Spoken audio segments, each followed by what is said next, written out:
ungathini kakhulu ngokubanjwa ngabantu ngamandla? Amajaha lawa abesesinika isibonelo esihle ukuthi lanxa babe sebebanjwe ngamandla bona bala ekugcineni uNkulunkulu wabakhulula.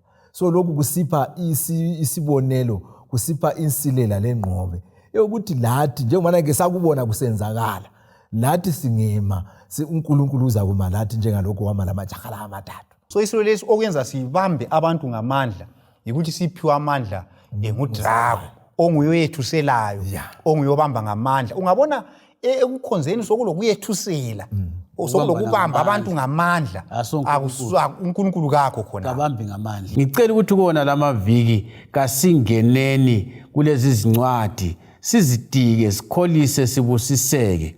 Kasidibane njalo kuvikela izayo esikhathini esifananayo endaweni efananayo.